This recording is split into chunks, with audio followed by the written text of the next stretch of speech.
പ്രകാശിച്ചുകൊണ്ടിരിക്കുന്ന വിളക്ക് എന്നാണ് അഷ്റഫുൽ ഖൽഖ് സ്വല്ലല്ലാഹു അലൈഹി വസല്ലം തങ്ങൾ വിശേഷിപ്പിച്ചത്. വിളക്ക്, പ്രകാശിച്ചുകൊണ്ടിരിക്കുന്ന വിളക്ക്.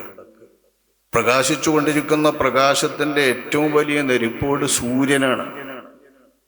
പ്രകാശത്തിൻ്റെ പേരിൽ ഉപമിക്കുകയാണെങ്കിൽ ആ സൂര്യനെയാണ് പറയേണ്ടത്. ദിയാ എന്ന് വിശുദ്ധ ഖുർആൻ വിശേഷിപ്പിച്ചിട്ടുള്ളതും സൂര്യനെയാണ്.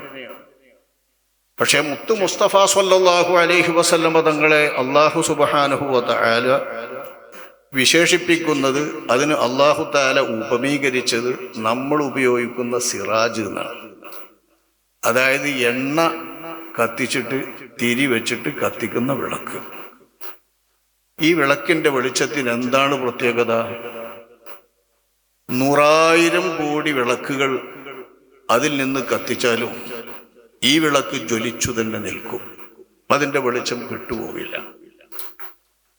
100,000 വിളക്കുകൾക്ക് അതിൽ നിന്ന് വെളിച്ചം കിട്ടിയാൽ ആ വെളിച്ചങ്ങളൊക്കെ ഈ വെളിച്ചം പോലെ തിളങ്ങി നിൽക്കുകയോ അല്ലെങ്കിൽ അതിലുപരിയായ വെളിച്ചമുള്ള രീതിയിൽ തിളങ്ങാനോ പറ്റുമല്ലോ.